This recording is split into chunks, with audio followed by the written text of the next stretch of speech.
रखता हूँ।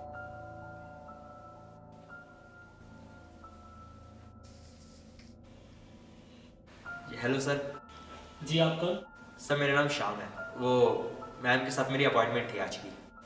गीता, तुम्हारी किसी शाम के साथ अपॉइंटमेंट थी क्या? हाँ, आने दो उसे अंदर। आओ अंदर आओ। आओ श्याम।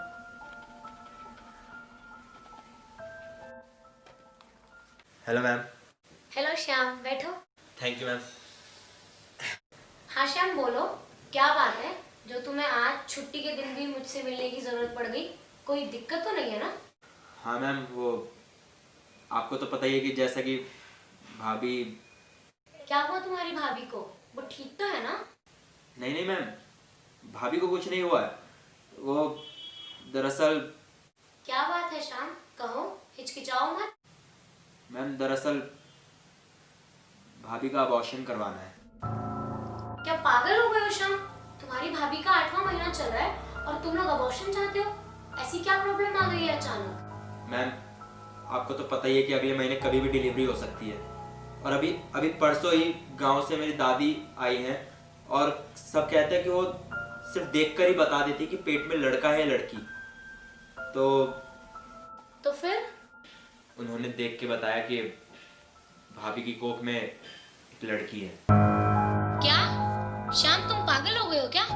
तो तुम लोग अबॉर्शन इसलिए चाहते हो ताकि तुम्हारे घर पर एक लड़की ना आ पाए? अरे कैसे लोग हो यार, आज के जमाने में ऐसी सोच रखते हो? शर्म नहीं आती तुम्हें? माफ करिएगा मैम, बट अब हम सबका यही फैसला है। सबका मतलब? तुम्हारी भाभी भी मान गई इस बकवास से फैसले को? जी मैम। मैम अब आप बस जल्दी से अबॉर्शन कर दीजिए ताकि हमें इस झंझट से छुटकारा मिले। ये क्या बकवास कर रहा है तू? एक लड़की तुम लोगों को झंझट लग रही है? श्याम, तुम्हारी भाभी भी मान गई इस फैसले को? कैसी माँ है आखिर वो? अरे मैम आप बस अपनी फीस बताइए और कब आना है बस ये बताइए। श्याम, तुम्हारा पूरा खानदान पागल हो गया है। मैं ये काम हरगिज नहीं करूंगी। तुम निकलो यहाँ से अभी मेरे घर से। अरे बट मैम मैं आपको पैसे दे तो रहा हूँ, आप अपने काम से मतलब रखो ना बस। सुना नहीं तूने? निकल यहाँ से चुपचाप, वरना अभी पुलिस को बुलाऊं। अरे आप लोग इतना सीरियस क्यों हो रहे हैं? अच्छा चलिए मैं आपको दुगने पैसे दे दूंगा। ये ऐसे नहीं मानेगा। तुम इसे धक्के मार के बाहर निकालो अभी। खड़ा हो। अरे चल निकल यहाँ से। अरे सर सुनिए तो। नहीं नहीं चल सर चल। सुनिए तो मैम। निकल यहाँ से। अरे सर सुनिए तो। नहीं नहीं तू मानेगा नहीं। अच्छा चल। मैं आप लोगों को 3 गुना पैसे नहीं दे नहीं दूंगा। चल यहाँ से चल। अरे अरे बाहर चल, बाहर चल। अच्छा चलिए मैं आपको 5 गुना नहीं। पैसे ज्यादा दूंगा।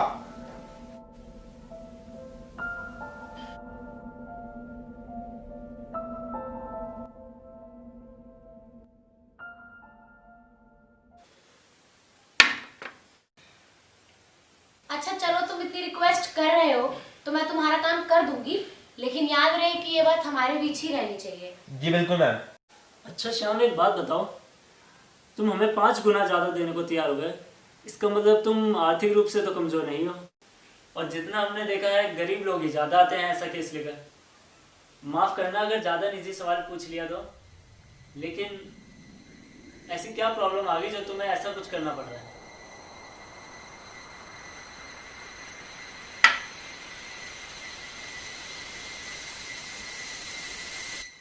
रेप की वजह से। What? हाँ, कहीं उसका रेप ना हो जाए। क्या हुआ, आप लोग इतना हैरान क्यों हो गए? अच्छा अच्छा, अब आप लोग सोच रहे हो कि मैं पागल हूँ, ये क्या कह रहा हूँ, ये कोई वजह थोड़ी ना होती है। लेकिन असल में यही वजह है। हम लड़की को गर्भ में मार रहे हैं इसीलिए कि कहीं उसका रेप ना हो जाए। और बल्कि हमें ही नहीं, सबको ऐसा ही करना चाहिए, क्योंकि अब ये समाज और ये देश लड़कियों के लिए सही नहीं है।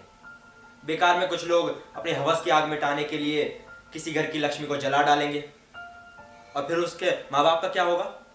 हर जगह बेइज्जती, इंसाफ ना मिलना, अपनी बेटी की मौत का गम। हमें ये सब नहीं झेलना। इससे अच्छा तो वो पैदा ही ना हो। और वैसे भी उसके लिए भी अच्छा ही है। जिस समाज में लड़की को जीने की आज़ादी नहीं, उस समाज में पैदा होकर वो करेगी क्या? श्याम, तुम ये क्या कह रहे हो? जी बिल्कुल सही कह रहा हूँ।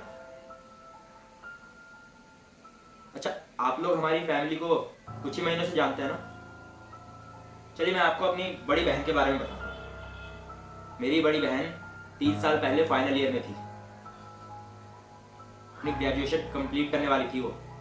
उसकी ना शादी भी फिक्स हो गई थी, वो भी उसी के बॉयफ्रेंड के साथ। उसके ससुराल वालों ने शादी के बाद उसे जॉब करने की भी परमिशन दे दी थी। बहुत खुश थी वो।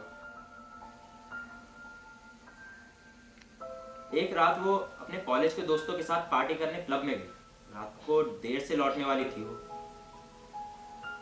लेकिन अगली सुबह तक नहीं लौटी। हमने उसके सभी दोस्तों से पता किया कि कहाँ है वो, कुछ पता है किसी को? पर किसी को कुछ नहीं पता था। बस इतना पता चला कि मेरी बहन अपने बॉयफ्रेंड से बात कर रही थी फोन पे रात को, इसलिए वो कुछ देर वहीं रुकी थी क्लब में। उसके बाद हमने उसके बॉयफ्रेंड से भी पूछा, पर रात को बात करने के बाद क्या हुआ वो उन्हें भी नहीं पता था। हम सब घबरा गए थे और पुलिस में कंप्लेंट की।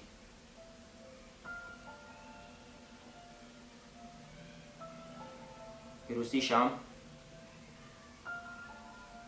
एक नाले के पास उसकी डेड बॉडी पड़ी हुई मिली। रेप हुआ था उसका। क्लब में उसकी ड्रिंक में नशे की गोलियां मिलाकर वहीं आए कुछ लड़कों ने उसके साथ रेप किया था। करीब 9 लड़के थे वो। रेप करने के बाद मेरी बहन का गला घोटकर उसे वहीं मार डाला।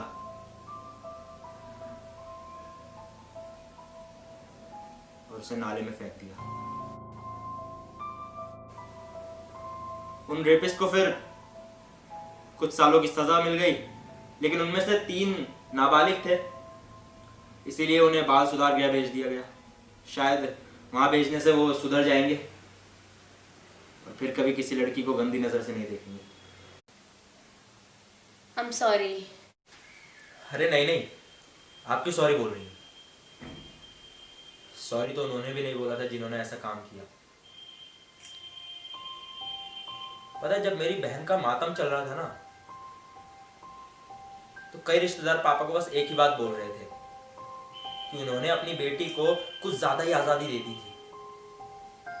लड़कों के साथ घूमना, कॉलेज जाना, रात को क्लब जाना, पार्टी करना, शराब पीना, छोटे कपड़े पहनना, ये बहुत गलत किया था मेरी बहन ने। एक तमीज और संस्कार नाम की भी चीज होती है। अगर वो छोटे कपड़े पहनेगी तो लड़कों का मन डोलेगा ही। तो एक पल के लिए लगा मुझे कि सही कह रहे होंगे भाई, आखिर बड़े बूढ़े हैं, गलत तो कुछ कहेंगे नहीं। फिर अगले ही दिन टीवी में एक खबर सुनी। एक 4 महीने की बच्ची के साथ रेप। ये सुन के मेरा दिमाग हिल सा गया कि उस छोटी सी बच्ची ने कौन सा गुनाह कर दिया था।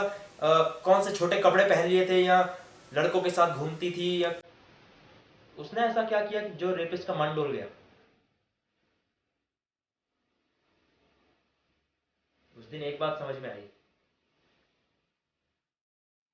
कि जिस समाज में लड़की की आजादी से जीने की वजह से रेप होते हैं, उस समाज में पैदा होकर करेगी क्या एक लड़की? पता है, हम लोगों के पास लड़कियों की सुरक्षा के भी इंतजाम है। उन्हें सेल्फ डिफेंस सिखाना सही है। लड़कियों को सिखाओ कि उन्हें अपनी रक्षा कैसे करनी है। लड़कों को मत सिखाओ कि उन्हें अपनी नजरें कैसे साफ रखनी है। लड़कियों को सिखाओ कि अपना पूरा जिस्म ढककर रखना है। लड़कों को मत सिखाओ कि वही जिस्म उनकी माँ और बहन को भी मिला है। हमारे देश में हर साल दशहरे पर रावण जलाने का रिवाज है ना, क्योंकि वो किसी और की पत्नी को जबरदस्ती। अरे क्या करेगी एक लड़की ऐसे समाज में पैदा होकर जहां सिर्फ कुछ ज्यादा पैसों के लालच में लोग उसको गर्भ में ही मारने को तैयार हो जाते हैं। 6 महीने पहले आपने भी तो कुछ ज्यादा पैसों के लिए एक बच्ची को पेट में ही मार दिया था।